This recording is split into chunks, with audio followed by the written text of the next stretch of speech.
Folks, how you doing? How you feeling? Welcome to this week's episode of Search and Report. I am your host, True Fernie, the truest of them all.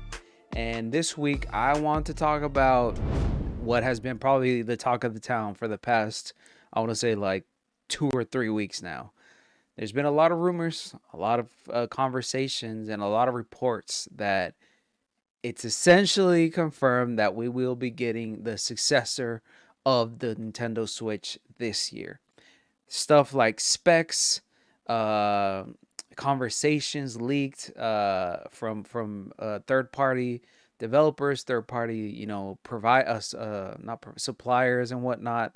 And it's more than already confirmed that this might be the year that the Nintendo Switch 2 may release. But further down the line about that, first and foremost, I already said I'm True Fernie, right? Yeah, that I already introduced myself. Whatever.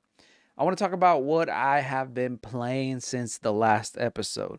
Not a lot has changed. I mean, I did drop Pokemon. I stopped playing the DLC. I didn't beat it. I got tired of it. I lost all interest in Pokemon until they do something with the new formula. I'm kind of like good on Pokemon for quite some time. I played Pokemon, Generation 1, Gen 2, Gen 3, and then I didn't touch a Pokemon game until X and Y. And I wasn't a big fan of Sword and Shield. I'm not a fan of Scarlet and Violet. I think it's worse than Sword and Shield. And I'm kind of losing, a lot of what really made me fall in love with the games again. So hopefully, I hope that Game Freak does find its way again back into our hearts and minds. Because yeah, I get it. I get it. Pokemon is Pokemon. It's not made for grown ass people like myself. It's made for children. I understand that, but I do kind of miss the simplicity of Pokemon games when they were just top down and that sort of stuff. I never was a big fan of the open world thing for Pokemon. I think it can work, but the way Game Freak has been executing that idea has been left, it has left me to wish a lot more and expect something better because what we're currently getting is just not it. But that's neither here nor there. I stopped playing that game, so that's not what I've been playing. Why am I even talking about Pokemon? What have I actually been playing? I've been playing Batman Arkham Knight. I was able to get this trilogy for the Nintendo Switch.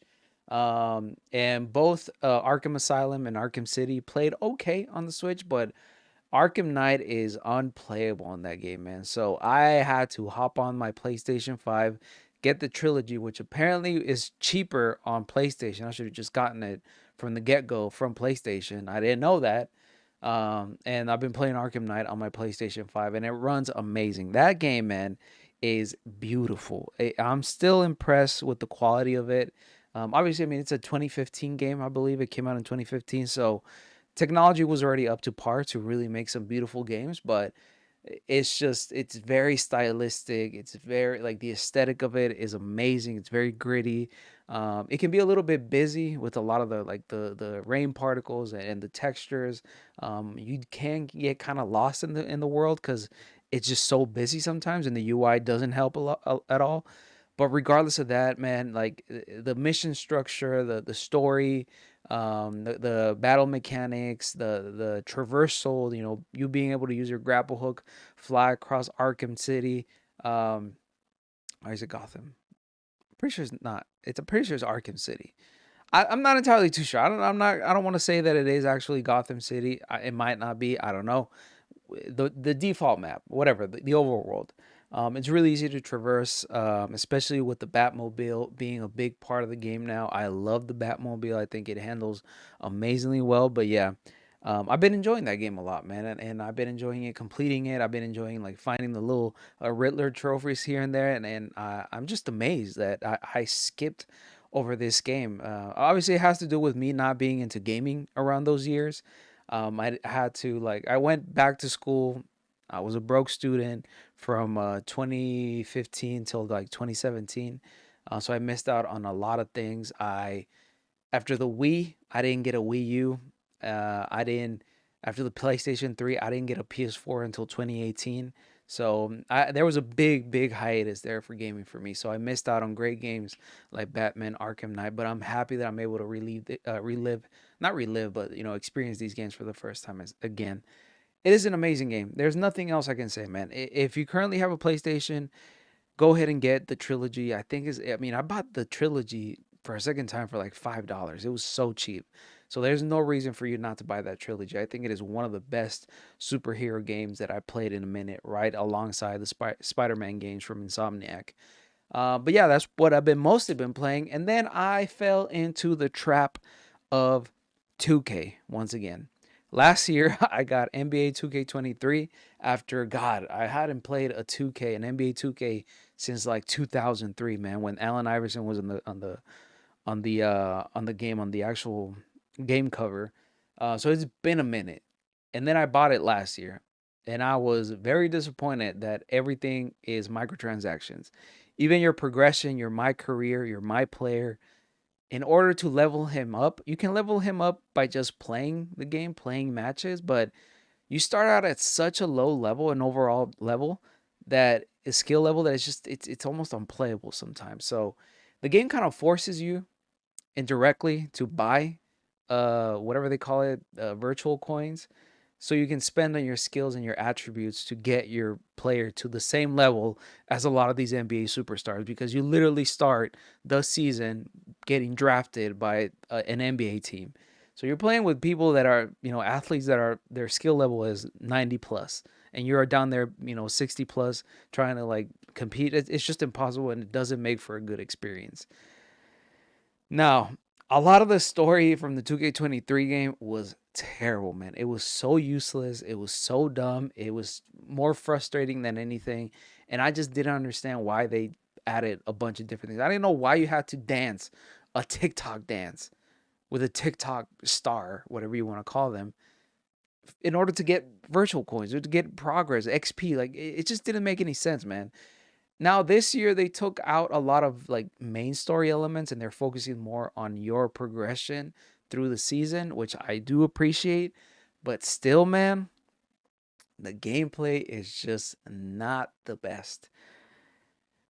Issues with physics, with body physics, like you actually like moving around other players on the court is just it's impossible, man. They're literal walls. Like, if the game was, sports games, they're supposed to be simulators, they're simulating a real life scenario. In real life, when somebody is in front of you and you're trying to get past them, you're gonna sidestep and like kind of like push them out the way.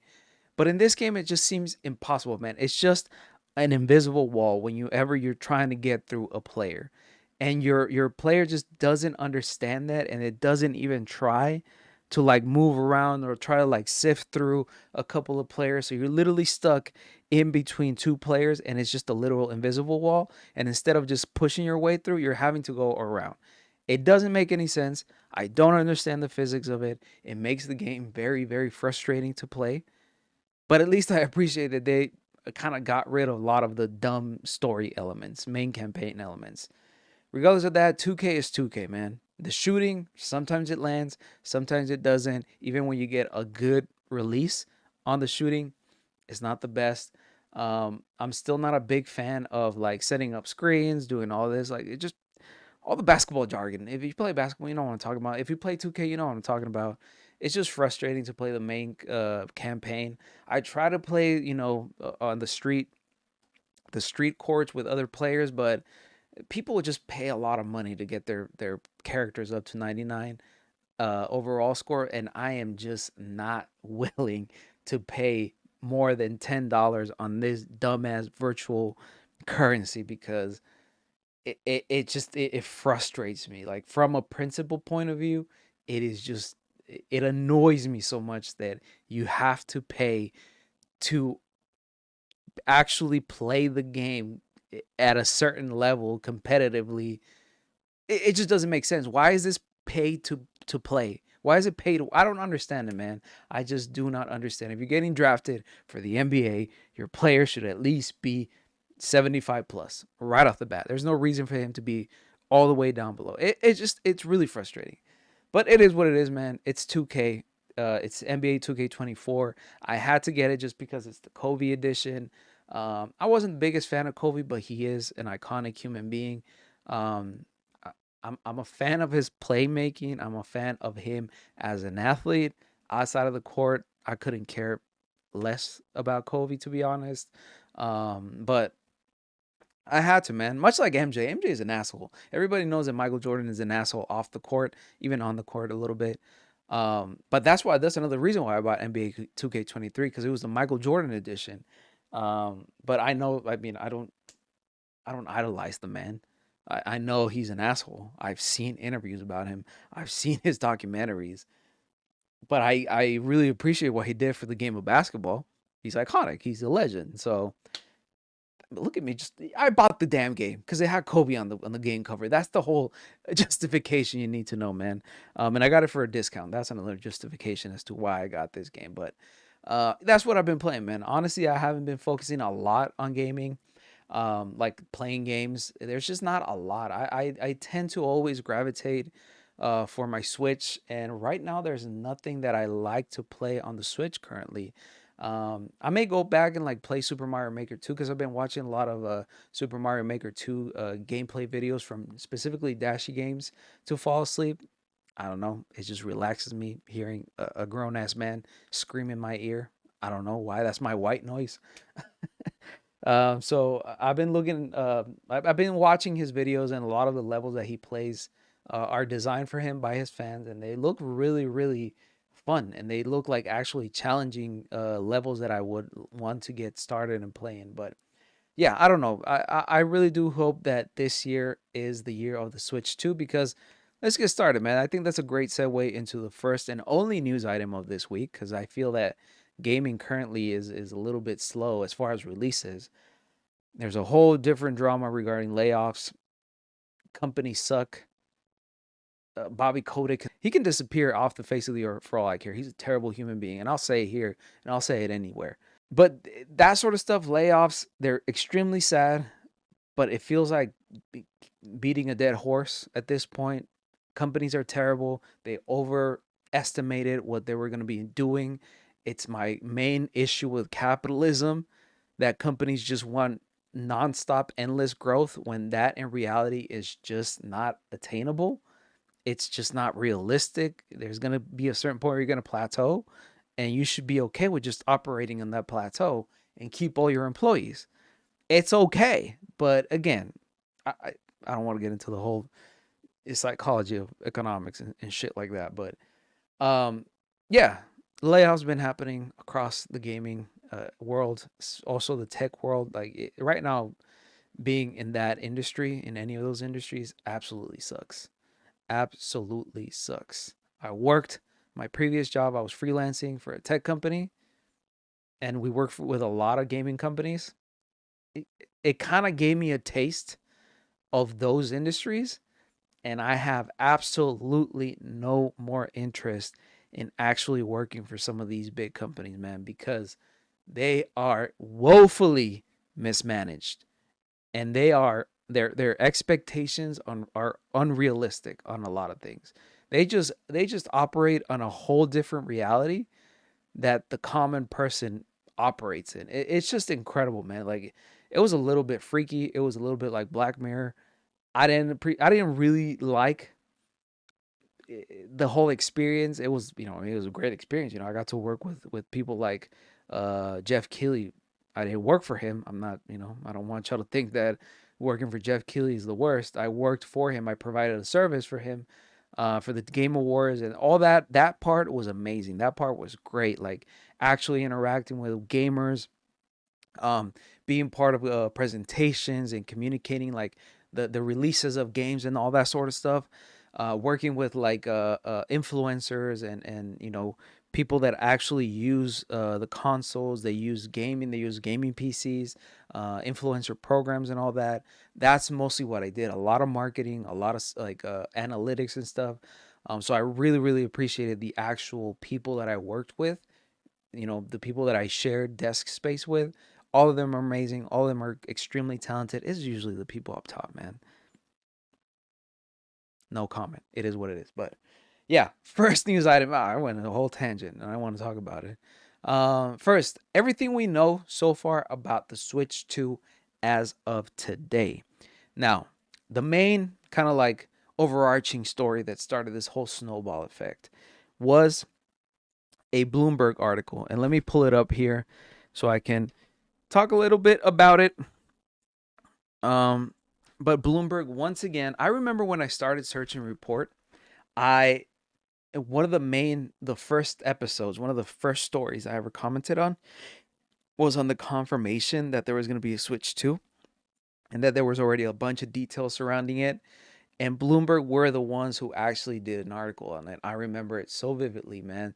2020 was a crazy year, man. I feel the pandemic just made everyone crazy. But yeah, now the things are kind of like stacking up, and like the coffee grounds are pointing and signaling that this might be the year of the Nintendo Switch 2. I hope it is. But let's see if it holds any water. Right. So here, Polygon reports, which is kind of like a report of a report. They say that a report suggests the Switch 2 will be bigger with a huge 8-inch screen. That the current Switch has like a 7 point something screen, right? I don't think it's gonna be that much bigger than that one. But it is confirmed that it's probably not gonna be OLED, which a lot of people are not happy about. I couldn't care less because to me, I think the actual console being able to play games and being able to like play the current Switch games that struggle on the console a lot better is more than enough for me to really appreciate this console. As long as the screen can display that at 60 FPS, I'm fine with it being an LCD screen. I don't care for an OLED screen. Because honestly, if I buy the Switch 2 and it's backwards compatible, I'm going to be using my Switch 2 as my docked Switch. And that's it. Just so I can play the better games, run my games a lot better. But if I'm going to be playing, handheld, I'm probably going to stick, and if it's still backwards compatible, I'm probably going to still use my Switch Lite. I enjoy it. I love playing on the Switch Lite. It's amazing. It's form fitting. I love the controls on it. I love the buttons. They're a lot better feeling than the base Switch. So yeah, and that's not a huge deal breaker for me, to be honest. But let's just go into this Bloomberg article, this Polygon report article. They say Bloomberg has a new report from Omdia analyst Hiroshi Hayashi, which suggests that Nintendo's next console, let's call it Switch 2 for now, will launch this year and feature an 8-inch LCD screen. The Switch's 2024 launch window is not yet confirmed, but it is widely expected that it will have. That's why would they put a P right there? Whatever. They will have an LCD screen similar to the base model Switch and a downgrade from the beautiful OLED Switch model. This has already been reported. In 2023, Sharp said it was supplying LCD panels to the maker of an upcoming console. These are the things that are kind of been leaking from manufacturers, revealing specs here and there. Like these sort of things leak naturally because there's a lot of communications, there's a lot of moving parts. What a company might think is confidential, the other company might not think it's a big deal to reveal. But if Sharp says like, yeah, we have, we're with someone that we're making LCD screens, it's not a huge deal for them to say that they're supplying LCD screens, but it is a huge deal for Nintendo and Nintendo fans to hear that Sharp is providing LCD screens. I hope that makes sense. What one person's trash is another person's treasure, sort of, kind of. I don't know. I guess that makes sense in my head. Um, but the significant new detail here is the size of the screen, because when it comes to handheld game consoles, 8 inches is big. What does it when it comes to something? What else does it come to that 8 inches isn't big? What are you trying to say, Polygon? For comparison, the Switch Lite has a 5.5-inch screen, and the original Switch's model is 6.2 inches. The OLED Switch is the one who has a 7-inch screen. Wow, yeah, 8 inches is going to be extremely big then. I wonder how that is going to affect the form factor. I'm sure it's going to be bigger. I mean, I'm expecting it to keep the same kind of form factor, it being like like a pad, like a Wii U pad or a Switch. But it'll be interesting because 8 inches is pretty big. in comparison to the OLED. So it'd probably be a bigger model. So it is what it is. Um, because the original Switch had a wide black bezel around the screen, Nintendo was able to dramatically increase the size of the screen for the OLED model by reducing the width of the bezel and pushing the edge of the screen closer to the edge of the unit. Even if Nintendo could reduce the width of the bezel further, there simply isn't enough space to fit an 8-inch screen on the current Switch form factor. It sounds as though the Switch 2 is going to be a bit of a monster. I'm worried about that though. I am worried about that because one thing I do like about the Switch is how compact it is. I think that the size of it is the perfect size. Anything above that is way too big in my opinion. I haven't held a Steam Deck in my hand, but I just know, and I've heard that people say that after a while you get tired because of how big and how heavy it is. Um, so the Switch always kind of had that going for itself. It was pretty light. It wasn't as big, not as big as like a Wii U gamepad. And I always thought the Switch, the actual like base console, was the perfect size for both it being a home console and being a handheld console. I think that was like the max size that it could currently be. So I just hope it's not as big as the Steam Deck, and I hope that it keeps the form factor that it currently has and the size dimensions too. Now, Gizmodo here also reports. Now, they also talk the same thing. Sharp kind of unveiling or leaking that they are supplying LCD screens to a console that is yet to come.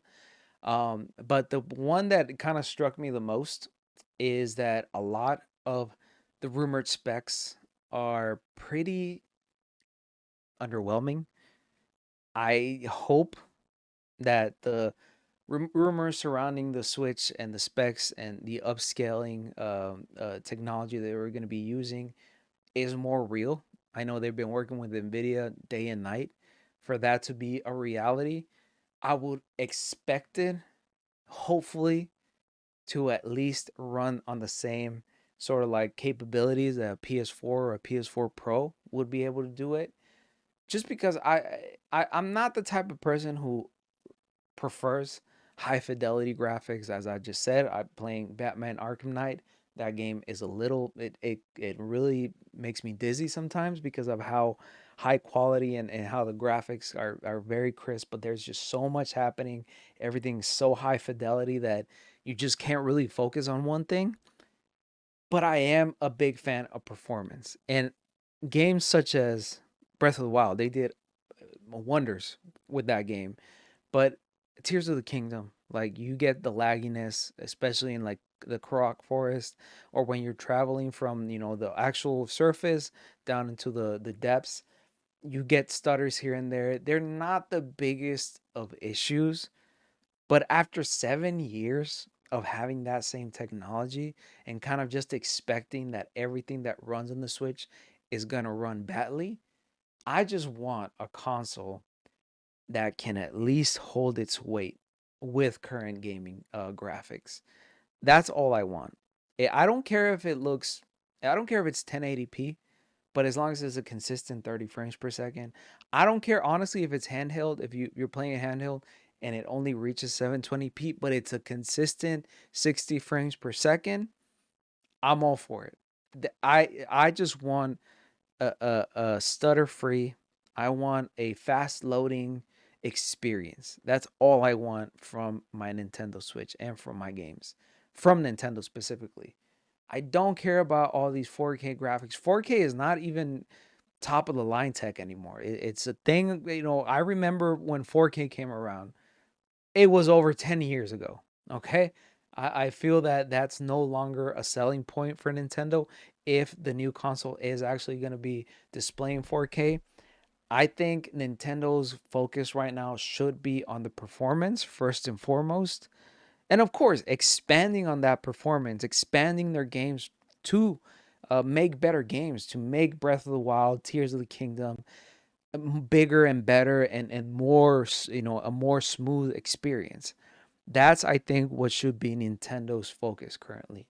Because 4K, if they put it on the console as a selling point, as a USP, it's just not gonna be enough for people like me to grab and get it. It's a nice little upgrade, but is it really going to be revolutionary?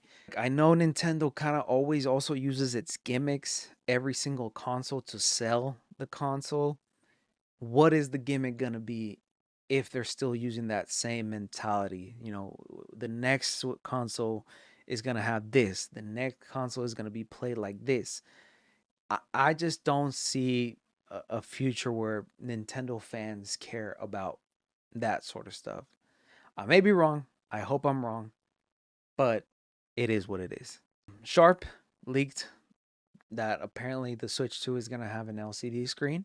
We've known that. We've known that Nvidia's been working with Nintendo to probably work on like some upscaling technology.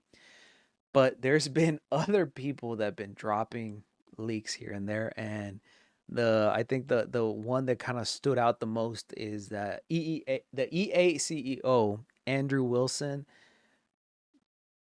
kind of had a few comments to say here and there, which kind of alluded to a few things. But here, IGN reports and they say that the Electronic Arts CEO Andrew Wilson is determined not to comment on any real or rumored gaming platforms that haven't been officially announced, such as the heavily rumored Nintendo Switch 2. But today, during EA's Q3 earnings call, he was asked to comment on whether or not this alleged Switch successor would be beneficial to EA's business or not. He said, "What I would say, though, is that to the extent that platforms over the course of the last 20 years have come out and offered improved CPU, GPU, memory, battery life, screen resolution, to the extent those things have happened, where we're able to deliver more immersion for our players, particularly around our biggest franchises like FC, like Madden, like Battlefield, like Apex, that has typically been very good for our business. Our players' ability to really experience our games at the highest level has typically worked out very well for us." So without commenting at all on anything around Nintendo or the Switch, I would just say new platforms are good for us. When new platforms offer new CPU, GPU, memory, battery life, screen resolution, that typically is a plus for our particular portfolio of games and the community that plays them. There's not anything new that he said there, but it kind of alludes to the idea that yes, bigger screen, better graphics processing power, CPU, loading times, memory, whatever that may be, the Switch 2 is definitely going to be a Switch 2, an upgrade to what we already have. What the parameters of that upgrade are going to be is yet to be confirmed. But as I said, I just want constant performance. That's all I want. I just want consistency. That's all I ask of Nintendo. I couldn't care less about how pristine, how high quality the things are. I truly do not care about that sort of thing. But yeah, that's the current stuff that we currently know about the Switch 2. Little droppings here and there. Oh, I don't like using that word, but I'll use it. Little sprinkles, not droppings, ew. Little sprinkles here and there of information, little leaks here and there of some of the suppliers, some of the developers surrounding this thing. There's also been, rumors saying that there's developers currently with Switch 2 dev kits. That isn't really that surprising. Like, if this thing is supposedly coming out this year, I'd imagine there's already developers working on games for that console currently, because you want things on release date. One final sort of leak that I want to talk about, and this one I will say, take it with a grain of salt. I mean, take anything that isn't from Nintendo, publicly announced, with a grain of salt. You should always be doing that, even this video. But this one I want to kind of take with a little bit of grain of salt, but I did want to include it because this is a company that's done things for Nintendo in the past. And there may be some weight to it. I don't know how much weight, but at least a few grams here and there. But Digital Trends reports that an AI company may have just leaked the Nintendo Switch's 2 name and release month. As part of the ongoing wave of AI-related news at CES 2024, which is a huge convention in Vegas. I used to work that convention. It's a headache. It's huge. It's like a whole citywide thing. Altec Lansing revealed an artificial intelligence powered successor to Game Shark called AI Shark. More interestingly, the press release regarding this software claims that Nintendo Switch 2 will launch in September of 2024.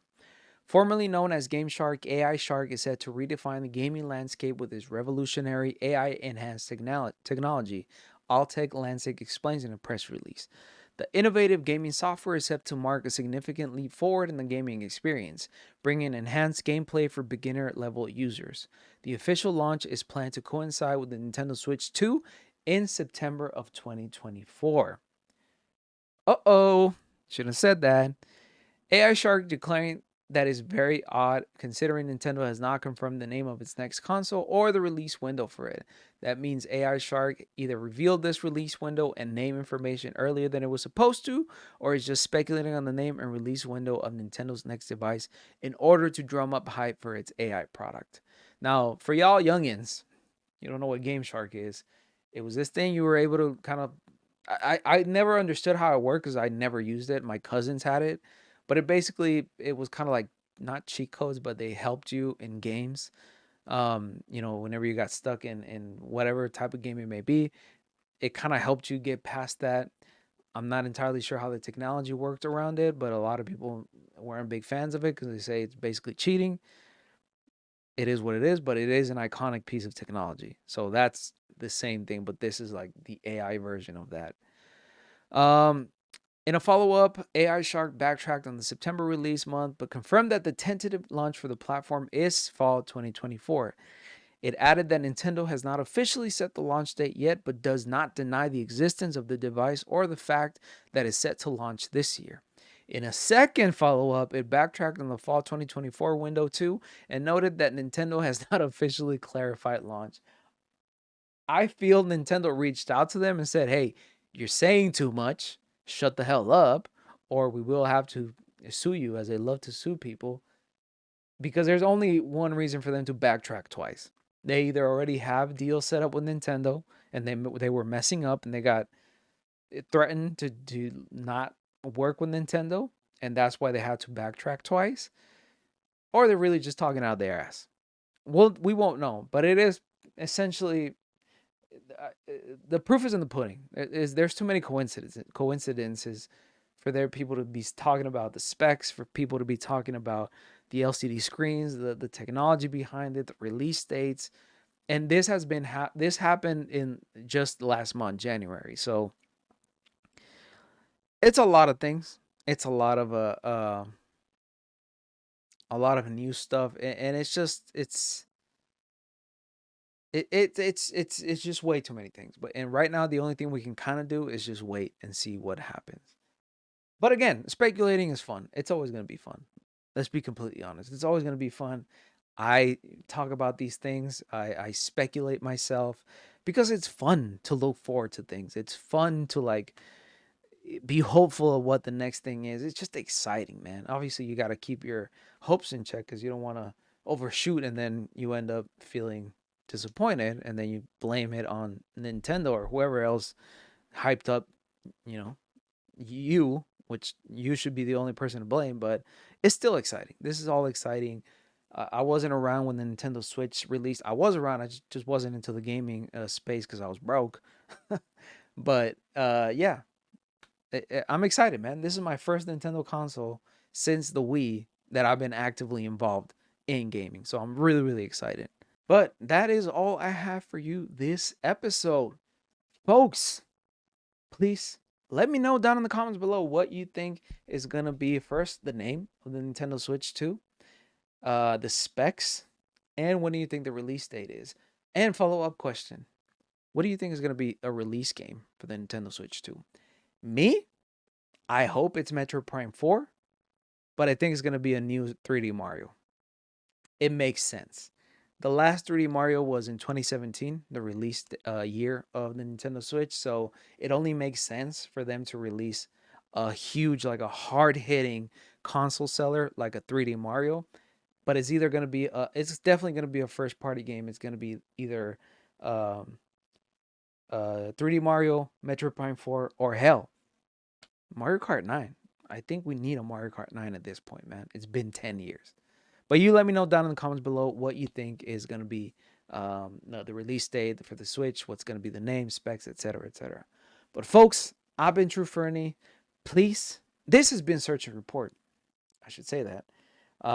Also, I still want to extend the invite to gaming creators, people who actually do videos, create gaming content, whatever it may be. If you're really interested in talking about games, I want to invite you to my weekly podcast here, Search and Report.